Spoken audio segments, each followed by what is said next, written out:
Bonjour à tous et bienvenue, à cette conférence. Alors avant de commencer, est-ce que tout le monde m'entend bien? Vous avez une section sur le chat qui se trouve à votre droite où vous pouvez, échanger. Ça sera la manière pour vous d'échanger avec moi car il y a pas les je peux pas activer les micros. Donc, Gokdemir, pardon. Oui, bonjour, super. Marie, bonjour. Boukar, bonjour. Oui, super. Alors, j'ai vos noms de famille, hein, parfois, donc, c'est pour ça que je vous appelle par vos noms de famille. Donc, je vois qu'il y a des personnes qui se connectent. Super, donc tout le monde m'entend bien. Delplanque aussi, vous m'entendez? Super. Bon. Pas de problème technique, c'est déjà ça. Alors, encore une fois, bienvenue à tous et aux personnes qui se connectent, bienvenue. Pour introduire le sujet, donc cette conférence, utiliser les webinars comme effet de levier dans sa prospection B2B, elle s'insère en fait dans un cycle de conférences sur la prospection et le marketing digital qui est composé de 3 conférences, différentes et donc celle-ci est la deuxième et la prochaine sera dans 2 semaines et mon focus aujourd'hui, enfin dans toutes ces conférences, c'est le B2B, mais aussi le marketing personnel. Donc se mettre en avant nous, en tant que marque pour développer notre activité et c'est quelque chose qui s'est beaucoup développé avec les réseaux sociaux, ces dernières années et c'est surtout aujourd'hui un moyen peu coûteux pour développer son activité. Donc aujourd'hui, l'objectif avec vous, c'est de se concentrer sur la manière dont on va utiliser les webinars, dans une stratégie de prospection, B2B pour bien sûr accroître notre visibilité, mais surtout, pour obtenir des rendez-vous et le but, c'est de construire un processus qui va nous permettre d'avoir, de manière récurrente, lorsqu'on fait des webinars, des personnes qui sont présentes pour nous écouter. Avant de commencer, vraiment sur le fond du sujet, j'aurais aimé, en connaître un petit peu plus sur vous et surtout sur vos enjeux en matière de prospection pour cette fin 2022 et ce début d'année, et le début d'année de 2023. Donc, dans le chat, si vous pouviez me mettre, bah, votre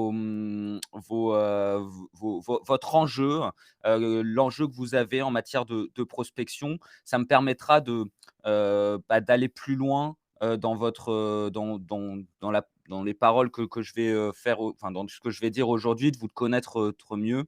Donc n'hésitez pas et de les mettre, bah, bien sûr ces enjeux par rapport au webinar, hein, c'est le sujet d'aujourd'hui. Donc voilà, quels sont vos enjeux, en matière de prospection? Bonjour Nathalie, je vois que Hervé aussi est là, donc c'est des personnes avec qui j'échange régulièrement. Wes, bonjour. Alors, est-ce qu'il y a des enjeux?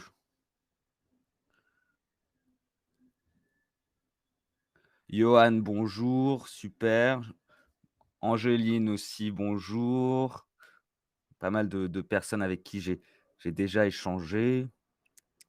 Je vois que quelqu'un a écrit encore. Donc j'attends vos enjeux en matière de prospection. Bonjour. Odile, mon enjeu, trouver des clients cadres dirigeants en mal-être via LinkedIn. D'accord. Donc Odile, si je comprends bien, vous travaillez sur le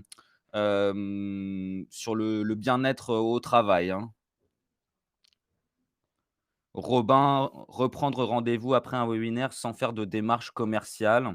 D'accord. Robin, vous êtes dans quelle, activité? Angéline, idem.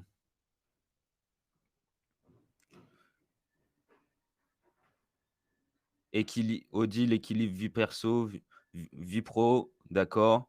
RH, inclusion au travail. D'accord. Bah, alors le fait d'avoir des rendez-vous après un webinaire sans faire de démarche commerciale, si je comprends bien, c'est, sans faire de prospection téléphonique, hein, Robin.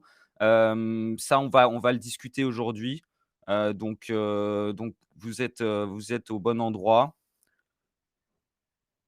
Marie, coach indépendante, j'aborde les DRH sur la QVCT, d'accord, pour les salariés en burn-out. OK, très bien Marie.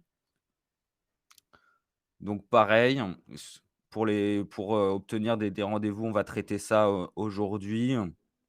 Super, donc des enjeux différents pour chacun. Je vois que quelqu'un écrit et après je vais commencer, donc ça me permettra de faire un focus, hein, sur vos problématiques.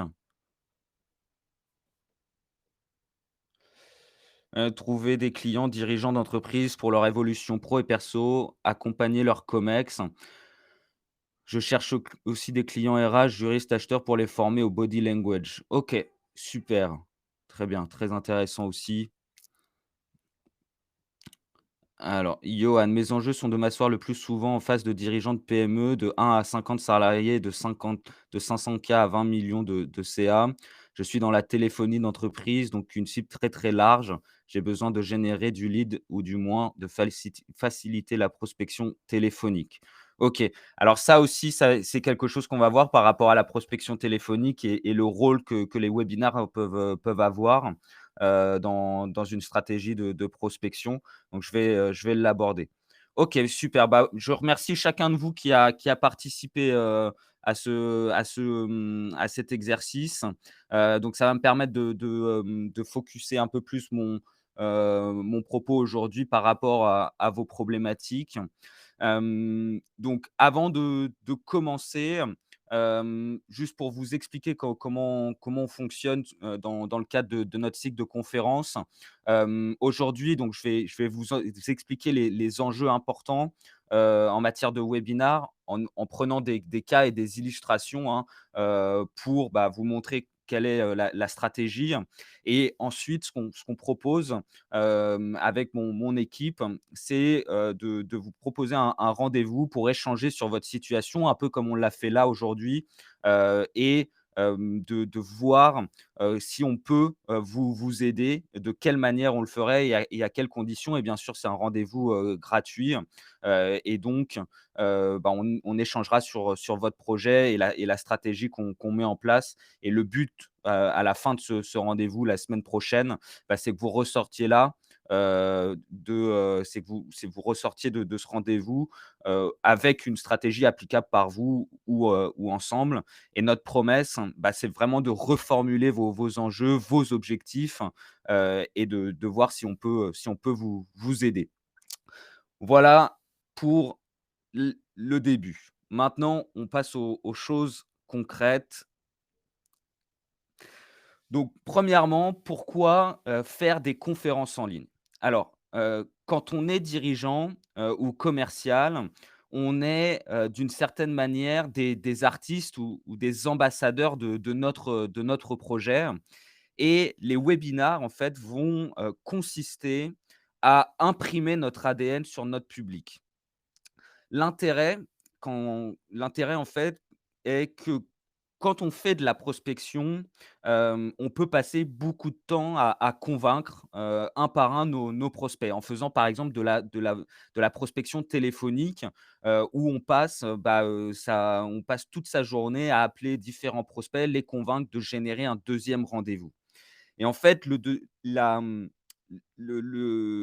webinars vont permettre de réduire ce temps-là, ce temps passé en prospection téléphonique, en ayant tout le monde au même endroit, au même moment. C'est ça aussi l'intérêt des webinars et si on fait ça, en fait, si on fait ce type de webinar régulièrement, bah, quand on est dirigeant ou commercial, on va pouvoir convaincre plus de personnes à la fois et toucher plus de monde, hein. C'est vraiment ça l'intérêt, des webinars et des conférences en ligne. Donc souvent, on dit que la prospection prend beaucoup de temps et c'est vrai, et d'autant plus si on est là à convaincre les gens un par un. Mais si on fait des événements en ligne, ou même en présentiel, hein, bien sûr, je ne remets pas du tout en question le présentiel, bah, on va gagner, beaucoup de temps. Mais pour ça, avant de faire ces webinars, il y a des choses, qui doivent être, des étapes qui ne doivent pas, être mises de côté. Et bien sûr, là, j'y arrive, il faut, premièrement, avoir un positionnement clair, une présentation claire et développer son public, hein. Ça, je vous le rappelle, on fait du marketing personnel et donc ces deux choses vont être très importantes. Ici, je vous prends l'exemple de Thierry. Thierry accompagne les professionnels de la paye, à monter leur propre cabinet. Et en fait, il les aide à se lancer d'une certaine manière dans l'entrepreneuriat et son offre, elle est là pour le faire d'une manière sécurisée et sereine. Et ici, je vous ai pris 2. Vous avez 2 images. La première, en fait, c'est, la présentation de Thierry sur LinkedIn. Et ce qu'on voit, c'est, que dans sa manière de se présenter et quand on arrive sur son profil LinkedIn, on comprend directement, ce qu'il fait, hein. Son positionnement est très clair. Il met: «J'accompagne les professionnels de la paix qui souhaitent monter, qui souhaitent ouvrir leur cabinet». Voilà. Donc là, c'est clair, on comprend directement ce qu'il fait. Et ensuite, sur la droite, vous avez, son event, LinkedIn. C'est sa masterclass, son cycle de conférences. Et on sait si vous regardez bien, on sait à qui il s'adresse directement. Donc son positionnement est très clair aussi sur son événement. Et ce que je veux vous dire par là, c'est que, chacun de nous soigne d'une certaine manière un problème. Vous voyez là, Odile par exemple, vous m'avez dit que vous accompagnez les cadres qui sont, en mal-être, et donc vous les accompagnez sur l'équilibre vie perso, vie pro, et donc ça c'est quelque chose, c'est la maladie que vous soignez, l'équilibre vie pro, vie perso, hein. Robin, bah, c'est l'inclusion au travail. Vous voyez? Marie, j'aborde les DRH sur les vous aidez les salariés en burn-out, bah, la maladie que vous soignez, c'est le burn-out. Tout ça, quand on est entrepreneur, c'est la maladie qu'on soigne, et donc il faut quand on arrive sur votre profil LinkedIn, qu'on comprenne directement ce que vous faites et quelle est la maladie que vous soignez. Voilà l'idée, qui est derrière ce que je suis en train de vous présenter. Et ensuite, sur vos événements, quand vous faites un webinar ou que vous créez un nouvel, que vous allez en train d'en planifier un, il faut aussi que dans le titre, ce positionnement soit clair, qu'on sache à qui il s'adresse pour attirer vraiment vos prospects et non, bah, toute la terre entière qui va venir vous écouter parce que, bah, elle trouve ça intéressant, et parce qu'elle peut ressortir des informations, mais parce qu'ils ont les personnes qui viennent vous écouter ont des enjeux en matière de burn-out, d'inclusion au travail, hein. Donc il faut que dans votre titre, ça soit clair. Et ensuite, l'une des choses qui va être, primordiale, si on veut qu'il y ait du monde, à nos événements, c'est qu'il va falloir développer son audience et son public. Et pour ça, il faut, bien identifier sa cible. Dans le cas de Thierry, bah, la cible, c'était les gestionnaires ou les responsables paie, en entreprise, hein. Et ensuite, ce qu'on a fait ensemble avec Thierry, c'est qu'on a construit, on a construit un réseau autour des gestionnaires de paie et des responsables de paie. Et ce qu'on a réussi au fur et à mesure des mois de travail ensemble, c'est qu'il y ait plus de 800 inscrits, à la conférence de Thierry sur, LinkedIn. Mais à l'intérieur de ces 800 inscrits, il y a que des gestionnaires de paye, et c'est ça qui était intéressant pour lui. Il y avait pas, d'autres cibles qui pouvaient, être là, entre guillemets «en touriste», parce qu'elles voulaient juste apprendre. Là, il y a que des gestionnaires de paye qui sont là parce qu'ils ont un enjeu pour monter leur propre cabinet.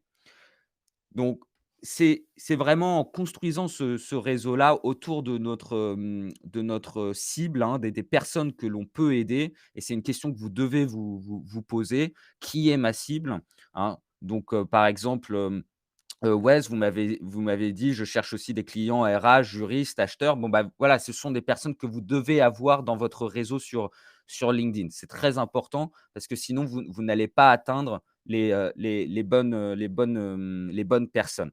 Je vous prends un autre exemple. Moi, je travaillais, au Figaro, hein, dans la section immobilier et en fait, je vendais de la diffusion d'annonces immobilières sur le portail, immobilier du Figaro.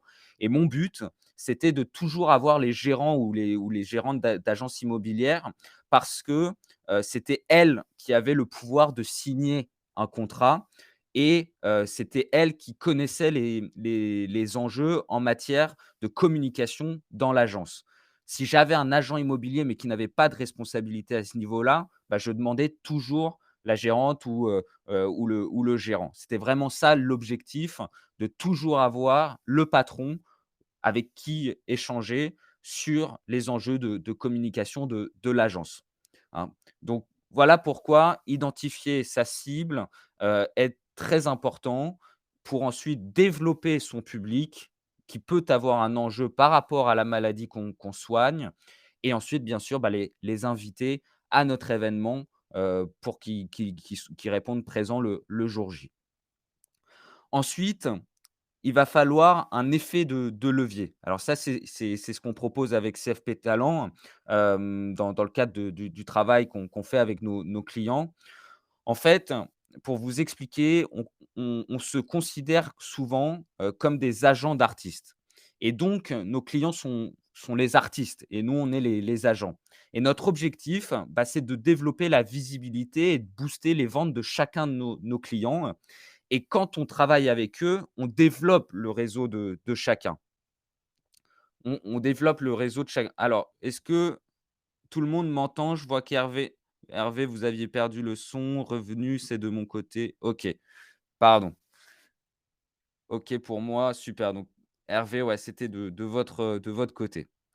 Donc je disais, avec CFP Talent, voilà, on se considère comme des agents d'artistes et nos clients sont les artistes et l'objectif donc est de développer leur visibilité et de booster leur vente et dans le cadre de notre travail, ben, on développe le réseau de chacun d'eux pour attirer, du monde à leur webinar. Mais ensuite, c'est ce qu'on s'est dit en fait, c'est que si tout le monde, avait une scène commune, bah, on pourrait mutualiser les réseaux et augmenter la fréquentation des conférences et c'est pour ça qu'on a créé le campus, que vous pouvez aller regarder, le campus.online, en 2018 pour que chacun ait la même scène où parler, avec son audience et donc les personnes qui sont dans le réseau d'un conférencier peuvent être, aussi intéressées par les conférences d'une autre personne qui est sur le campus et donc cet objectif de mutualisation des réseaux pour être encore plus fort, et créer un effet de levier a permis d'augmenter, et de multiplier par 2 la fréquentation des conférences. Et aujourd'hui, il y a un autre effet de levier qui est disponible, c'est celui de LinkedIn avec LinkedIn Event qui permet, d'avoir accès à énormément de personnes et qui permet d'inviter, beaucoup de monde à nos événements et ce qui permet d'accroître encore plus, la visibilité de nos events, hein. Donc aujourd'hui, si on prend le cas d'aujourd'hui, certaines personnes sont venues du campus et d'autres sont venues de LinkedIn. Donc vraiment ces deux outils-là permettent d'avoir un effet de levier dans nos webinars et d'augmenter, la fréquentation. Est-ce que, cette partie-là est claire, sur la présentation, sur le positionnement, le fait de développer, son public et d'avoir un effet de levier? Est-ce que tout ça, c'est clair? Est-ce qu'il y a des questions, là-dessus? Donc Wes, OK. Marie, oui, très clair. OK. Bon, on continue alors. Ensuite La deuxième étape, ça va être de construire le bon contenu. Sur quoi on va parler le jour de notre conférence. Donc là, on a un positionnement, on développe le réseau, on a une plateforme pour faire les webinars, mais ensuite, bah, voilà, il faut construire son discours et ce qu'on veut transmettre et c'est ce que je vais voir avec vous là maintenant. Je vous prends 2 exemples pour au niveau du discours et je vous prends le cas de 2 médecins, qui travaillent sur l'alimentation pour que ça soit vraiment concret. Alors je vous le dis tout de suite, je ne suis pas expert en alimentation ni en je suis pas médecin, mais c'est 2 exemples qui vont vous permettre de comprendre, de comment bien construire son discours et surtout de le construire autour du why, du pourquoi, une notion que vous connaissez peut-être, qui vient d'un TED Talk, très très connu par, Simon Sinek.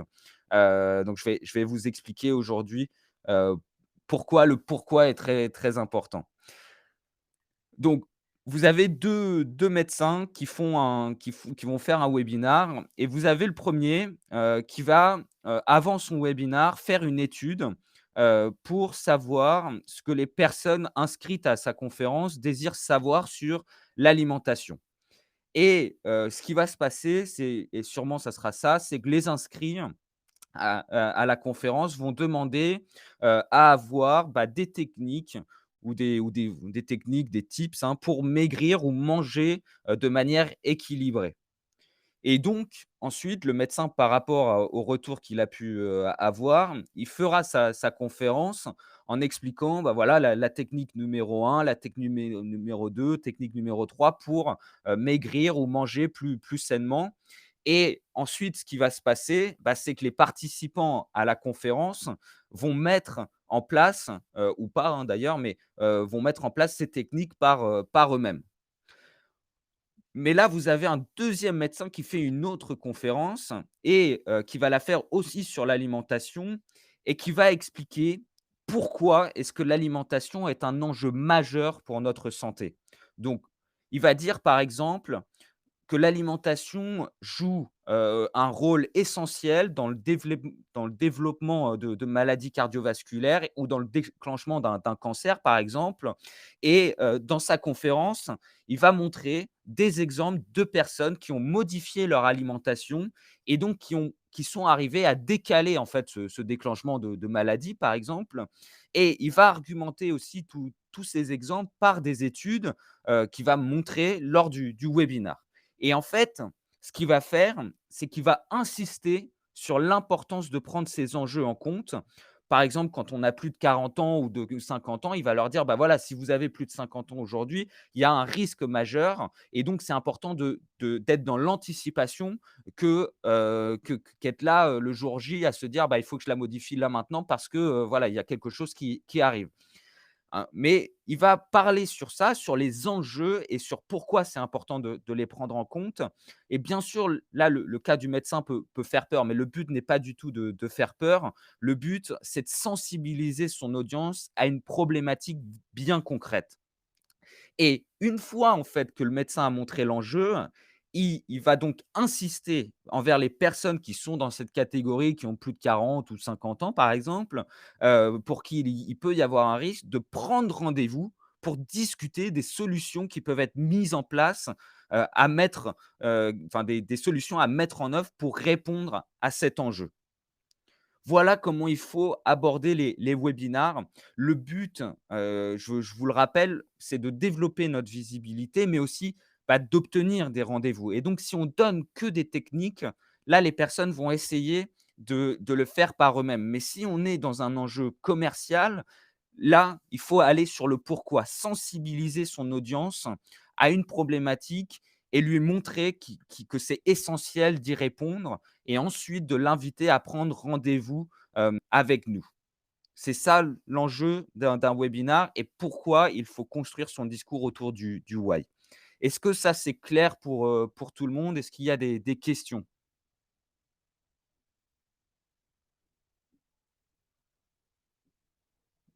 Super, oui. Johan, très clair, super. Très bien. Je vois que quelqu'un écrit, c'est peut-être une question. Claire, oui. Hervé, OK, super. Ensuite, donc ça, c'est pendant le webinar, hein, avant le webinar, il faut construire son discours et le jour J, lors du webinar, il va falloir parler du pourquoi et sensibiliser son audience. Mais ensuite, il va falloir, faire une proposition de valeur aux participants. Donc si on fait un événement, mais qu'on propose rien, bah, voilà, il va rien se passer. Et donc dans le cas du médecin, ce que je vous ai dit, c'est qu'il propose un rendez-vous gratuit. Et donc, c'est un service pour échanger sur la situation du patient, hein. Vraiment, il propose ce rendez-vous pour analyser ce qui se passe avec l'autre, mais après, bah, peut-être qu'il va mettre des choses en place. Mais en tout cas, ce premier rendez-vous est gratuit et il leur dit: «Voilà, on va analyser votre situation pour voir ce qui peut être mis en place». Bien sûr, après, tout travail mérite rémunération, hein. Donc là, le médecin va peut-être proposer des analyses et ensuite un suivi ou des prescriptions et ensuite, bah, voilà, gagner la personne comme cliente. Mais ce qu'il faut, faire, c'est quand on propose à notre public de nous rencontrer, c'est, le but de ce rendez-vous n'est pas de répondre aux questions, hein, c'est pour avancer. C'est si on prend rendez-vous, c'est parce qu'on a un enjeu et on veut avancer, là-dessus et donc c'est ça que le médecin doit faire. Il doit vraiment montrer que les personnes qui veulent prendre rendez-vous, elles viennent pour avancer. C'est ça, l'enjeu et donc le médecin, bah, là, s'il propose ce rendez-vous, c'est pour avancer sur l'alimentation. Mais dans votre cas, hein, par exemple, si on prend Odile, bah, c'est pour avancer, sur le bien-être, sur l'équilibre vie perso, vie pro. Marie, c'est pour avancer sur le burn-out parce qu'on a des personnes qui veulent y aller, qui veulent répondre à leurs problèmes actuels, hein. Hem si je prends d'autres exemples, là, Wes, bah, sur les évolutions pro, c'est parce que c'est quelqu'un qui veut y aller, qui veut évoluer professionnellement et aussi parce qu'ils ont peut-être un enjeu sur le COMEX. Voilà pourquoi les gens prennent rendez-vous avec vous. C'est pour avancer sur ces thématiques-là et pas, pour répondre pour qu'ils puissent poser les questions, et que vous y répondiez. Pas du tout, hein. C'est vraiment pour avancer. J'insiste là-dessus parce que ça peut arriver, que certaines personnes prennent rendez-vous. Elles se disent: «Bah, voilà, elle m'a proposé un rendez-vous, mais moi je vais y aller, et donc je vais lui poser mes questions pour avoir les techniques gratuites, à ce moment-là», hein. Et là, vous pouvez vous retrouver piégé et ce qu'il faut, c'est vraiment, bah, essayer de leur dire: «Bah, non, moi je suis là pour avancer sur l'alimentation, pour mettre des choses concrètes en place et qu'on puisse avancer ensemble». Voilà, ce qui pour le rendez-vous, hein, qui apporte un bénéfice. Ensuite, heu, il y a une deuxième chose qui va être très importante, c'est au niveau de l'offre que vous allez faire pendant ce rendez-vous. C'est quelque chose que je dis régulièrement, à mes clients, mais l'offre de démarrage pour travailler avec vous doit vraiment être accessible, hein. Heu, je vous prends un exemple, si moi je vous propose, qu'on travaille ensemble, mon offre de démarrage, elle sera à 195 €, ce qui est accessible à tous, hein. Et je propose ça parce qu'on démarre une relation et dans cette relation commerciale, il faut, bah, que l'autre puisse tester l'autre, vous voyez? C'est comme ça que ça fonctionne et je dis souvent qu'il sera plus facile, de vendre les plans de la maison au départ que de vendre la maison en entier, hein. J'insiste vraiment sur cette idée-là, parce que, bah, je connais beaucoup de personnes qui veulent vendre une solution complète qui va coûter 4 000 ou 5 000 €, mais surtout quand on est tout seul, c'est très difficile à vendre et donc il faut se poser la question: «Qu'est-ce que je peux vendre qui coûte par exemple 390 €?» hein, ça va permettre, de se dire: «Bah, voilà, ça va être accessible à tous», hein et bien sûr après ça, il faut l'adapter à chacun, je sais que chacun a son produit, chacun a ses offres, mais c'est vraiment une question qu'il faut se poser surtout quand on fait quand on est dans la proposition de service. Qu'est-ce que je peux vendre à 390 €? Ça va permettre que la personne en face se disent: «Ouah, pour tout ça, j'ai une offre qui est pas chère. Ça va me permettre de connaître mieux la personne et de pouvoir voir sur la durée si je peux travailler avec elle». Et bien sûr, ensuite vous, bah, l'objectif c'est de l'upseller, c'est d'avoir de plus en plus de contrats avec cette personne.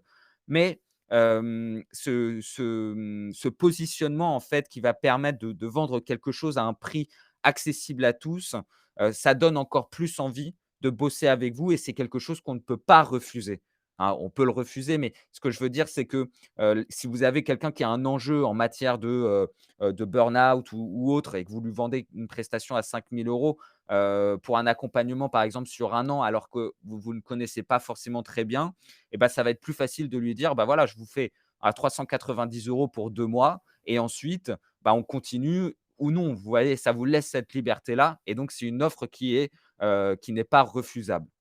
Voilà ce que l'on explique souvent, à nos clients pour faciliter en fait, la vente suite à un webinar.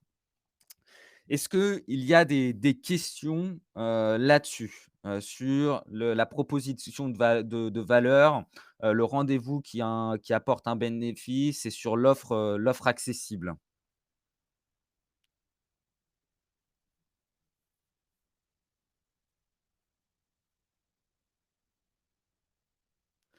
Pas de questions pour moi. OK, Johan, super. Est-ce que c'est Odile, c'est clair? Super, très bien. Alors je vais conclure pour laisser un peu de temps pour, les questions de la fin. Alors, en résumé, je vois que le temps passe, donc je veux, laisser quelques minutes, pour la fin. Donc en résumé, hein, pour que les webinars soient un vrai, effet de levier dans notre prospection, il faut d'abord avoir une présentation claire, vraiment un positionnement qui soit identifiable dès qu'on arrive sur votre profil LinkedIn. Il faut développer son public, en accord avec sa présentation. Il faut vraiment qu'on comprenne, bah, qui est votre cible et qui vous allez aider et ensuite, lors du webinar, bah, parler sur les enjeux et le why, hein, vraiment pour montrer que notre sujet est important auprès de nos prospects et les alerter dessus. Pour les convaincre, bah, que c'est quelque chose qu'il faut prendre en compte, qu'il y a un bénéfice à le résoudre et ensuite, faire une proposition de valeur pour que vos participants, bah, prennent rendez-vous, avec vous et lors de ce rendez-vous-là, bah, faire une offre accessible à vos prospects et vraiment, je le dis, hein, et avec toute la, je le dis, je le pense vraiment sincèrement, vous êtes des ambassadeurs, des artistes et votre objectif, bah, c'est de faire connaître votre société. Si vous êtes indépendant, si vous êtes coach aussi, c'est de vous faire connaître et si vous êtes commercial, bah, là, vous avez des enjeux de prospection et de vente qui sont importants et surtout là pour la fin de l'année et le début 2023. Donc vraiment, il faut construire cette usine digitale où il y a un processus qui se met en place, une stratégie qui se met en place pour que régulièrement, bah, il y ait du monde qui soit présent pour comprendre votre expertise, pour que vous puissiez parler avec votre communauté et les sensibiliser, à votre sujet et qu'ensuite, bah, ils prennent rendez-vous avec eux et donc ce que je veux dire là pour conclure, je sais qu'il y a des personnes qui sont là pour se former, qui sont en projet parce qu'on a échangé, aussi auparavant. Ces personnes-là, bah, posez vos questions pour que je puisse y répondre. Venez aussi à la prochaine conférence, voilà, n'hésitez pas à m'envoyer un message sur le campus pour qu'on puisse, échanger sur vos questions.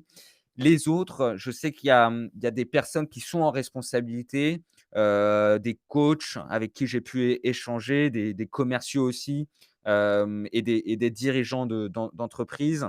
Et ces personnes-là, Je sais que vous avez vraiment des enjeux de prospection, et donc si vous êtes dans cette dynamique pour avancer et de mettre en place, une stratégie de prospection pour aller booster les ventes, ces personnes-là, je dis prenez rendez-vous, pour qu'on puisse échanger sur votre projet, vos objectifs et voir comment on peut vous aider si on peut le faire, hein, bien sûr, et qu'on puisse vous donner notre retour d'expérience sur vos projets, et vos objectifs, et voir comment, on va pouvoir travailler ensemble. Voilà, j'ai terminé ma présentation d'aujourd'hui. Donc je vais répondre à vos questions, si vous en avez sur la totalité de la conférence. Vous pouvez prendre rendez-vous, là-haut en cliquant sur le bouton «Cliquez ici», qui vous renverra vers mon agenda, et donc vous pouvez sélectionner, une date en fonction de vos disponibilités. Donc n'hésitez pas, et puis s'il y a pas de créneau, n'hésitez pas à m'envoyer un message et on trouvera un autre créneau pour le faire. Alors, donc n'hésitez pas, hein, s'il y a des questions. Pour les personnes qui doivent y aller, parce que, voilà, on arrive à la fin, merci d'avoir participé à ce webinar. Je vous souhaite une excellente journée. Demain, c'est le week-end, donc un très bon week-end, et j'espère à très bientôt. Angeline, bonne journée. Boucard, bonne journée aussi.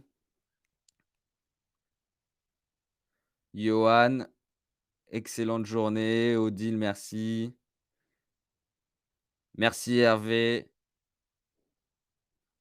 Wes, y a-t-il un minimum de relations pour organiser un webinar? Alors, il faut commencer il faut quand même avoir un réseau, hein, donc nous, dans le travail qu'on fait, c'est ce qu'on fait.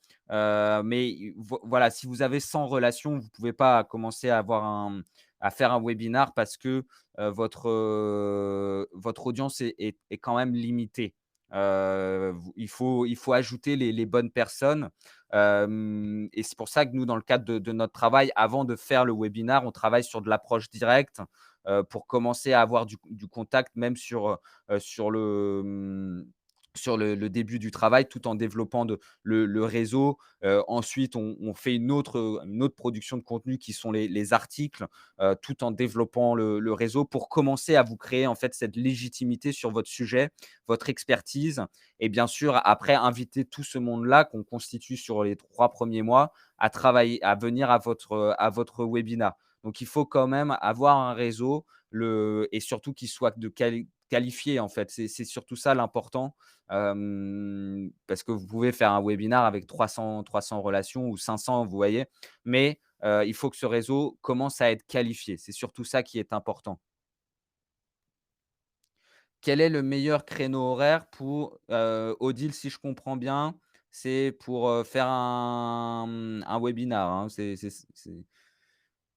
Donc le meilleur créneau horaire, généralement, c'est le matin.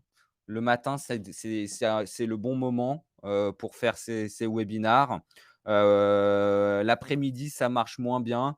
On pourra en discuter, hein, mais ouais, l'après-midi, ça marche moins bien. C'est plutôt le matin ou à midi, les meilleurs, les meilleurs horaires.